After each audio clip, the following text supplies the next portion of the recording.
दोस्तों नमस्कार। सवाल एक एक सीट का है, सवाल एक एक वोट का है और सिर्फ 400 दिन बचे हैं।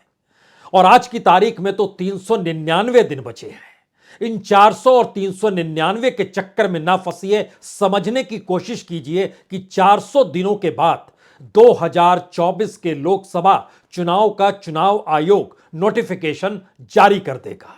उसके बाद सरकार किसी भी कार्यक्रम का ऐलान नहीं कर सकती है। उसके बाद सरकार जुमलेबाजी कर सकती है, लेकिन उस जुमलेबाजी से पहले की परिस्थितियों में जो गवर्नेंस इस देश में चली है उसका कच्चा चिट्ठा लोगों तक कौन पहुंचाएगा।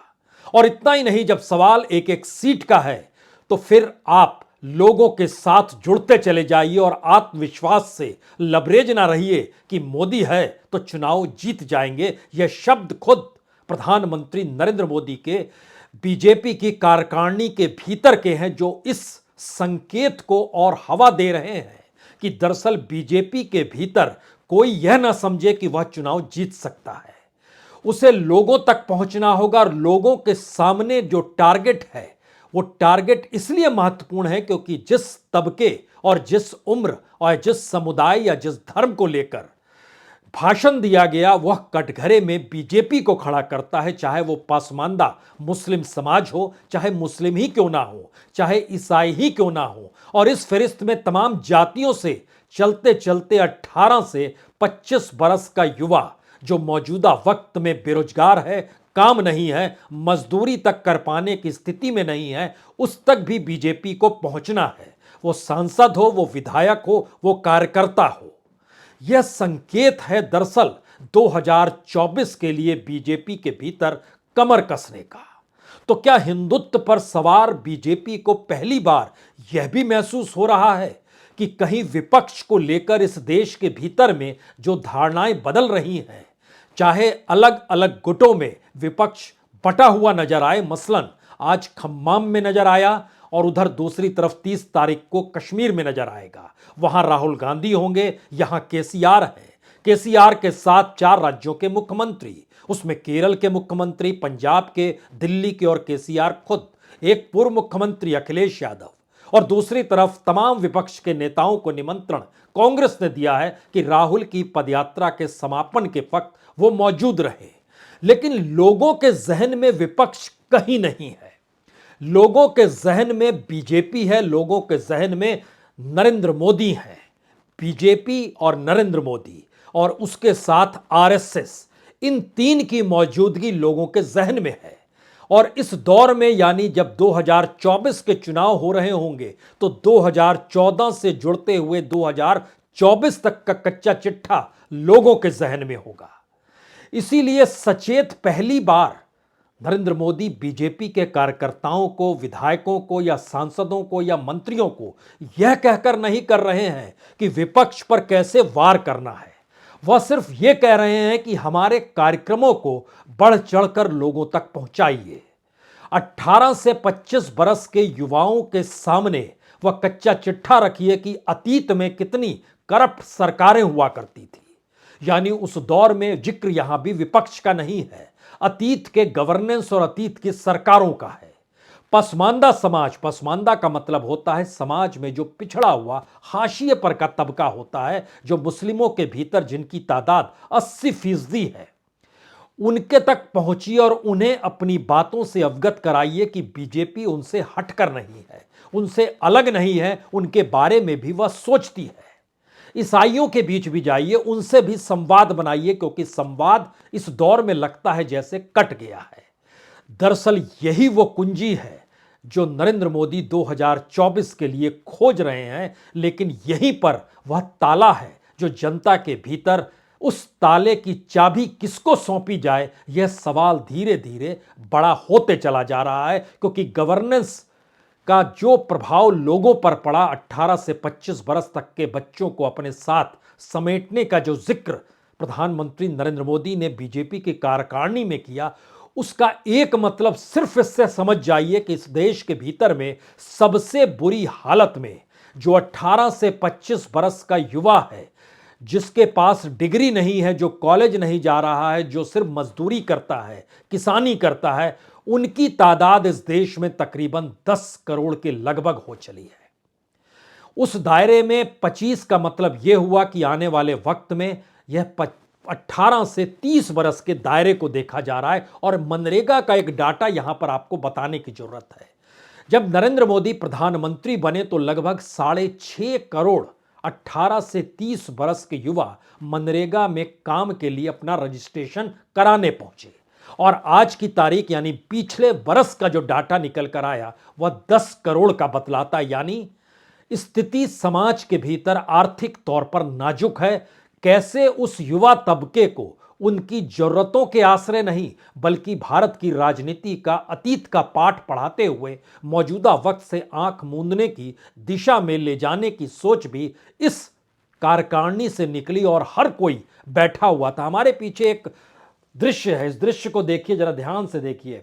यहां योगी आदित्यनाथ बैठे हुए हैं, इनके हाथ में भी कागज और कलम है। इनके बगल में नितिन गडकरी हैं, उनके हाथ में भी कलम है। उनके बगल में अमित शाह है, राजनाथ सिंह है, येदियुरप्पा है। इस तरफ देखिएगा तो यहां पर शिवराज सिंह चौहान है, यहां गुजरात के मुख्यमंत्री हैं। हर कोई सुन रहा है, बता रहा है। सुन किसे रहा है यह भी समझिए तो बैठकों का यह पूरा सिलसिला है। और इस सब के बीच में भाषण चल रहा है, भाषण दिया जा रहा है। यह मैसेज यह है कि 2024 को लेकर जो सवाल बीजेपी के भीतर 2014 में नहीं आए, 2019 में नहीं आए, वह 2024 में क्यों आ गए। दरअसल 2024 सत्ता और विपक्ष के आश्रय वोटिंग की दिशा में नहीं बढ़ रहा है। राहुल गांधी की पदयात्रा राजनीतिक तौर पर कोई कमाल कांग्रेस के लिए कर देगी, ऐसा बिल्कुल नहीं है। खम्बाम में केसीआर की सभा हो रही है, हजारों लाखों लोगों की भीड़ है, 4 राज्यों के मुख्यमंत्री भाषण दे रहे हैं और लग रहा है कि लेफ्ट समाजवादी पार्टी, आम आदमी पार्टी और केसीआर का एक अलग गुट बन गया है और यह विपक्ष में थर्ड फ्रंट के तौर पर नजर आएगा। लेकिन ऐसा नहीं है। जनता के भीतर सवाल सिर्फ मौजूदा वक्त में बीजेपी को लेकर है, बीजेपी के गवर्नेंस को लेकर है, प्रधानमंत्री मोदी के काम करने के तरीके को लेकर है और जो प्रोग्राम लागू किया गया इस देश के भीतर में उसको लेकर है। लेकिन उसके भीतर पहली बार पासमानदा का जिक्र हैदराबाद में भी किया गया था और इस बार भी किया गया। तो इसकी एक बेसिक समझ एक बात से समझिए कि जब 400 दिनों का जिक्र हो रहा है और इन मुद्दों का जिक्र हो रहा है तो 400 दिनों का मतलब क्या है। आज ही चुनाव आयोग ने 3 राज्यों के चुनाव का ऐलान कर दिया जो नॉर्थ ईस्ट के राज्य हैं, जिसमें त्रिपुरा, मेघालय और नागालैंड है। 2 मार्च को रिजल्ट आएंगे। इसका मतलब बहुत साफ है कि समूची फरवरी में 16 फरवरी को त्रिपुरा में होगी, उससे पहले प्रधानमंत्री एक बार त्रिपुरा जाएंगे ही। 27 तारीख को मेघालय और नागालैंड होगा, वहां पर भी उनकी एक आध सभा होगी ही। वहां के विधायक, सरकार सब कोई सक्रिय रहेंगे और जैसे ही परिणाम आएगा 1 महीने के बाद यानी अप्रैल में ऐलान हो जाएगा कर्नाटक के चुनाव को लेकर, क्योंकि कर्नाटक भी तुरंत चुनाव होने की जरूरत है और अप्रैल में कर्नाटक को लेकर नोटिफिकेशन आ जाएगा। कर्नाटक बीतेगा। कर्नाटक के परिवर्तन के बाद जनवरी के महीने में, उस बीच में सिर्फ एक मिजोरम दिसंबर की तारीख आती है, 18 दिसंबर तक मिजोरम की सरकार है। तो या तो जनवरी के चुनाव जो होने हैं, जहां पर जो खास तौर से छत्तीसगढ़, मध्य प्रदेश, राजस्थान और तेलंगाना है, सबकी अलग अलग तारीख है। एक की 4 जनवरी, एक की 7 जनवरी, एक की 15, एक की 17 और इधर 18 दिसंबर। तो दिसंबर के महीने में चुनाव होंगे, इसका मतलब है नवंबर में नोटिफिकेशन आ जाएगा। तो ध्यान दीजिए, ये 400 दिनों की यात्रा चुनावी यात्रा है। भारत के चुनाव का मतलब लोकतंत्र नहीं है। भारत के चुनाव का मतलब सत्ता का उस चुनाव में खुद को पूरे तरीके से डाल देना है। और यही संदेश बीजेपी के भीतर का है कि अगर इसे नहीं समझते हैं तो फिर यह मुश्किल वक्त में आपको गुजरात मॉडल को समझना होगा, जिसका एक पूरा का पूरा खाका गुजरात के जो प्रदेश अध्यक्ष हैं CR पाटिल साहब, उन्होंने रखा। उन्होंने बहुत साफ तौर पर बताया कि हम किस तरीके से टीम वर्क से काम हुआ है, जिसका जिक्र प्रधानमंत्री मोदी ने भी किया। यानी टीम वर्क की जरूरत होती है। अगला सवाल, वरिष्ठ और गरिष्ठ नहीं देखे जाते हैं। टिकट किसी का भी कटता है जो गुजरात में कटा। नयों को टिकट दिया जाता है, जो बहुत दिनों से आस लगाए हुए थे उनको टिकट दिया जाता है। यानी 2024 को लेकर इस हॉल में बैठा हुआ कोई वरिष्ठ यह ना सोच ले कि दरअसल उसका टिकट तो पक्का है, क्योंकि यह एक टीम वर्क है। और टीम वर्क के भीतर लीडर जब इस बात का जिक्र कर रहा है कि आपको इन तक पहुंचना है, तो इसका मतलब साफ है कि इस दौर में जो तौर तरीके अपनाए गए, जिसमें चाहे एक सांसद जो बीजेपी की हो हाथ में छुरी लेने का जिक्र करती हो, चाहे मुसलमानों को लेकर सवाल सीएए एनआरसी के जरिए निकला हो, और अलग अलग तरीके से चाहे यादव माइनस ओबीसी पसंद आता हो, जाटव माइनस दलित पसंद आता हो, सोशल इंजीनियरिंग का एक अपना तौर तरीका रहा हो, खुद प्रधानमंत्री खुद को ओबीसी बतलाते हो, लेकिन सवाल है कि इस देश के भीतर में ये सारे तो चुनावी मंत्र हैं। जनता तक क्या पहुंचा अगर उसके सामने जिंदगी गरीबी मुफलिसी में बीत रही है, अगर उसके सामने सवाल महंगाई का है, बेरोजगारी और छिनती हुई नौकरी का है, यहां तक कि पेंशन का पैसा निकालने की परिस्थिति में इस देश का मिडिल क्लास आ चुका है, तो क्या ऐसी परिस्थिति में सिर्फ चुनावी मंत्र काम करेगा, या उस पर मलहम लगाने के लिए पहली बार मुसलमानों तक भी एक स्नेह यात्रा क्यों ना निकाली जाए? संदेश दो तीन बहुत साफ है। 2024 को लेकर जो चुनाव है वो बीजेपी वर्सेस जनता का ना बन जाए, इसके लिए एक बड़ी कारपेट बिछाने की जरूरत बीजेपी महसूस कर रही है, मोदी महसूस कर रहे हैं। उन्हें पता है कि पदयात्रा और खम्माम या अलग अलग बीजेपी को काउंटर करते हुए विपक्ष का बटना कोई मायने नहीं रखता है, क्योंकि इन चूके हुए नेता हैं, बुजुर्ग नेता हैं, जिनकी अपनी राजनीतिक जमीन खिसक रही है, वह कहीं अपने वोटरों को कुछ दे पाने की स्थिति में नहीं है। जो कमाल नोटबंदी के दौर में, यानी 2016 में जो नोटबंदी हुई, उसका पहला असर उत्तर प्रदेश में 2017 के चुनाव को लेकर पड़ा था। कंगाल हो गई थी समाजवादी पार्टी और बीएसपी, और एक झटके में बीजेपी किस तरीके से जीत कर आ गई। लेकिन यह भी चुनावी मंत्र है। लेकिन 10 बरस के बाद अगले 5 बरस के लिए बीजेपी जिस चुनाव मैदान में जा रही है, सचेत क्या नरेंद्र मोदी यह सोचकर कर रहे हैं कि आप हमारे भरोसे सिर्फ मत रहिए, आपकी सक्रियता हमको लाभ पहुंचाएगी? दूसरा सवाल अध्यक्ष को लेकर था कि क्या वाकई अध्यक्ष अगर बदल दिया जाता तो क्या होता?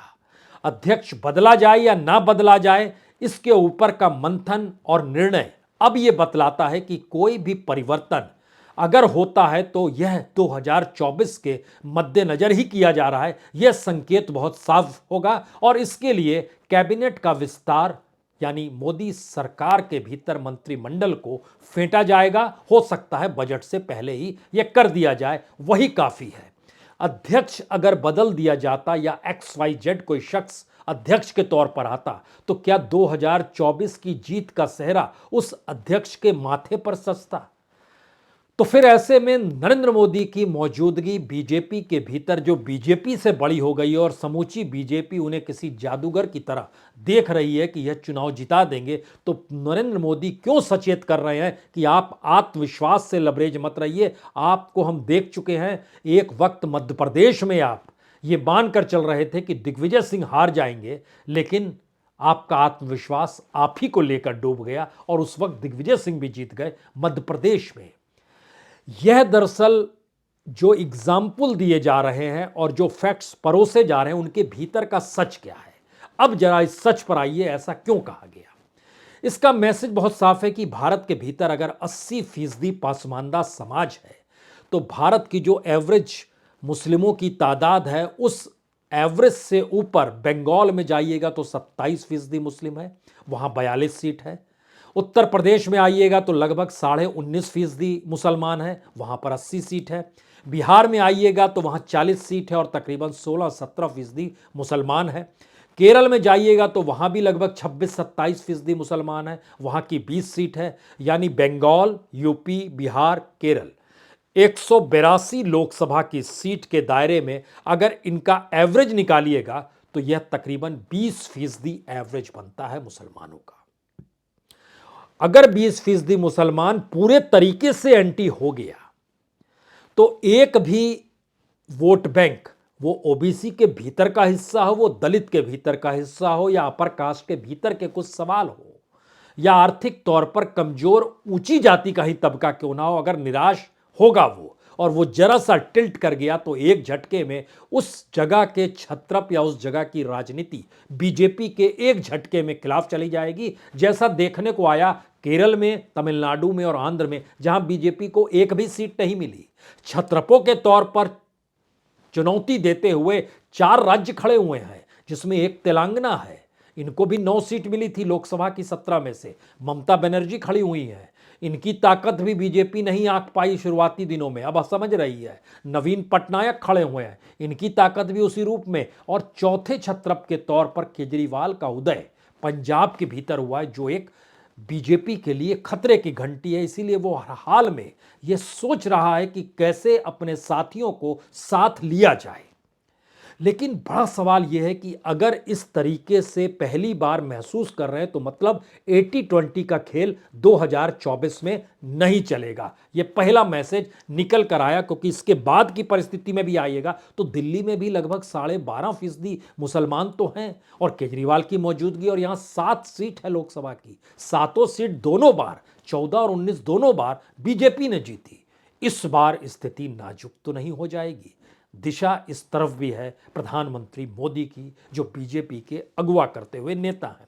झारखंड के भीतर आदिवासी खिलाफ चला गया है, वो हेमंत सोरेन के साथ है। वहां पर लगभग 14-15% मुसलमान भी है।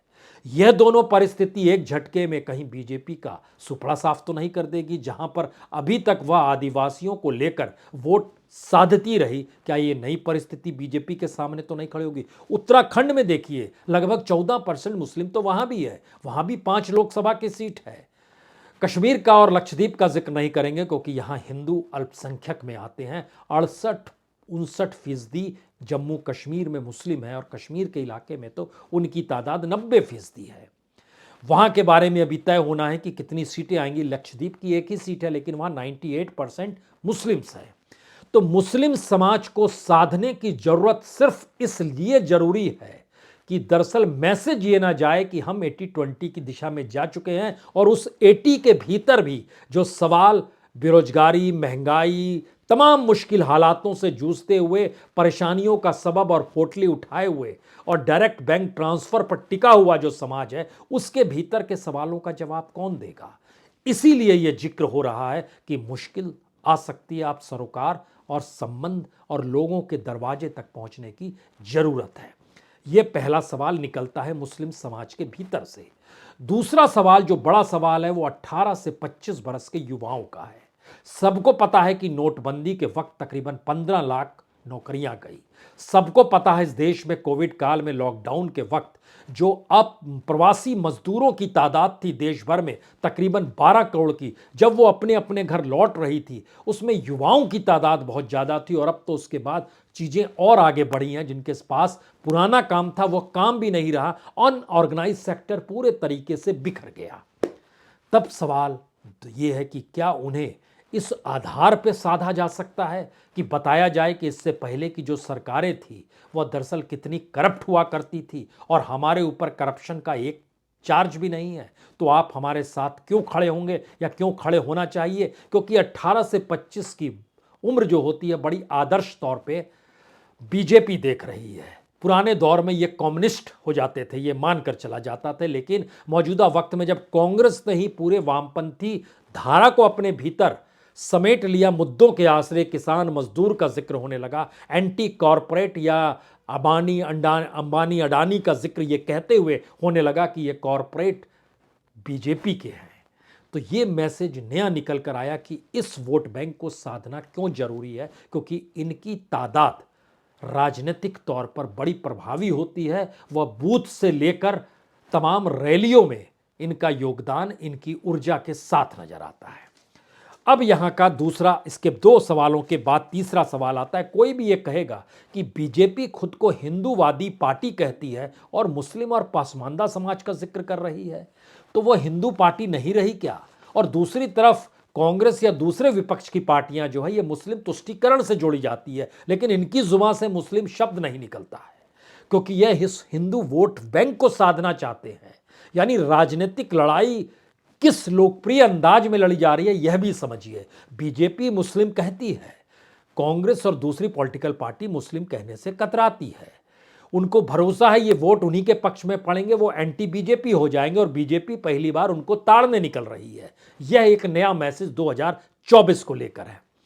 अगला सवाल है कि क्या वाकई ऐसी परिस्थिति आ गई है जहां पे मुस्लिम तुष्टीकरण और मुसलमान के भीतर के सवाल उसको चुनावी राजनीति से अब नहीं मिल पा रहे हैं, क्योंकि उसे समझ में आ गया है कि इस देश के भीतर में जैसे ही मुस्लिम खुद सक्रिय होता है, वैसे ही हिंदुत्व को सक्रिय करने के लिए राजनीतिकरण इस देश के भीतर शुरू हो जाता है। तो वो खामोशी बरतता है, या फिर उसको सक्रिय करने के लिए या उसको उभार लाने के लिए क्या ये पसमानदा समाज और मुस्लिम समाज का जिक्र बीजेपी तो नहीं कर रही है, या नरेंद्र मोदी तो नहीं कर रहे हैं? करने की जरूरत क्या थी? सभी एक नागरिक के तौर पर देखा जाता, जिसका जिक्र गाए बगाए आरएसएस करती है। अब यहां से 3-4 बातों को और समझिए।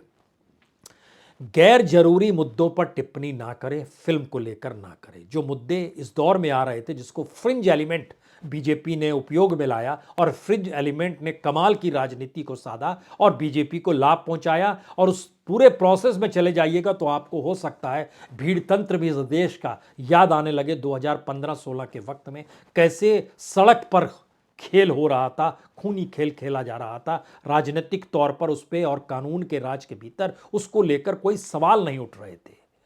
यानी मारते मारते मार देने की परिस्थितियां इस देश की सड़कों पर देखी गई, इससे इनकार नहीं है। लेकिन रूल ऑफ लॉ यानी कॉन्स्टिट्यूशन और कानून, इसको इग्नोर कैसे किया जा सकता है? तो क्या उस दिशा में 2024 की बिसात उस इंटेलेक्चुअल एस्पेक्ट को, या लोकतंत्र के हिमायती, या लोकतंत्र जिनको मिल जाता है इस देश में, गांव तक पहुंचते पहुंचते डेमोक्रेसी खत्म हो जाती है, हाफने लगती है, वहां फिर ताकत वाले की ही चलती है।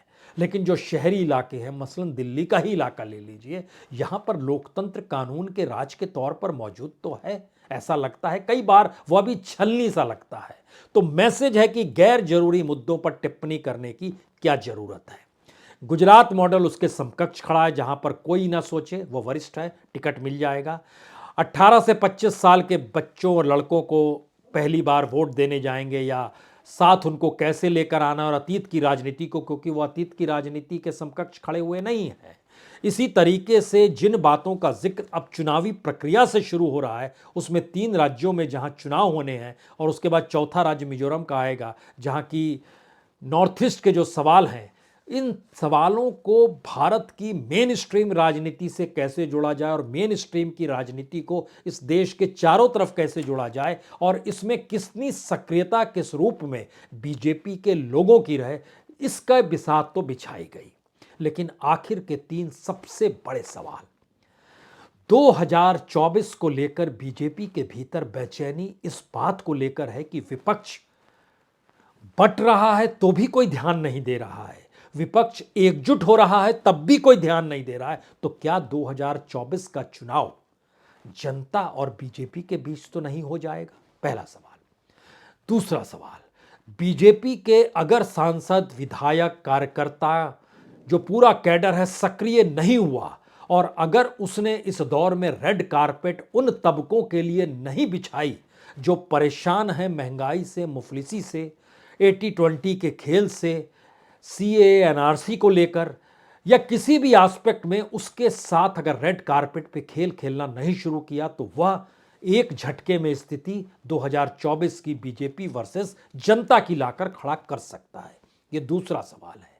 तीसरा सवाल है, अब बीजेपी एक युवा पार्टी के तौर पर देखने की दृष्टि से 2024 में नजर आ सकती है। यानी बड़ी तादाद में उम्र दराजों का टिकट कटना, उम्र दराज की उम्र 75 नहीं, उसको थोड़ा कम कर दीजिए, जिनके टिकट कटेंगे, और जो अपने आप को वरिष्ठ मानते हैं, जो ये मानते हैं कि उनके साथ बीजेपी की एक धारा चल पड़ेगी, उन्हें टिकट ना दिया जाए और नयों को दिया जाए, लेकिन टीम वर्क में वह वरिष्ठ भी काम करें। यानी पार्टी में रहना है तो आपको एक ही सोच से चलना है। जैसे क्लास लगी हुई थी पीछे, हर के हाथ में कलम और कागज था, और बताया जा रहा था आपको कौन कौन से काम करने हैं, और उसमें 160 सीट इस देश की जो बीजेपी नहीं जीत पाई, वहां तक कैसे पहुंचना है। जब इस मैसेज के साथ हैं तो इन तीनों मैसेज को मिलाकर एक मैसेज ही निकल कर आता है, 2024 आसान नहीं है, 2024 मुश्किल भी नहीं है, मुश्किल है तो आसान किया जा सकता है, लेकिन आसान नहीं है और मुश्किल होते हुए चले जाएंगे तो स्थितियां नाजुक हो जाएंगी। शायद यही वो स्थिति है जो इस वक्त बीजेपी के भीतर लगातार गूंज रही है और इसीलिए वह किसी परिवर्तन की दिशा में बढ़ने से खुद को रोकना चाहती है कि सभी की दृष्टि उस दिशा में नहीं चला जाए तो अध्यक्ष नहीं बदला गया। प्रधानमंत्री मोदी की पूरी तकरीर को लोगों ने कागज में लिख लिया। मुख्यमंत्री हो या प्रदेश अध्यक्ष हो, उसकी कुर्सी भी कब तक सलामत है वो खुद नहीं जानता है। किन्हें टिकट मिलेगा यह वरिष्ठ भी नहीं जानते हैं। किसे टिकट एक झटके में मिल जाएगा वह युवा कार्यकर्ता भी नहीं जानता है। यह सस्पेंस भी है और सरप्राइज भी है। इंतजार कीजिए, सस्पेंस गुल खिलाता है या सरप्राइज। बहुत बहुत शुक्रिया, बहुत बहुत शुक्रिया।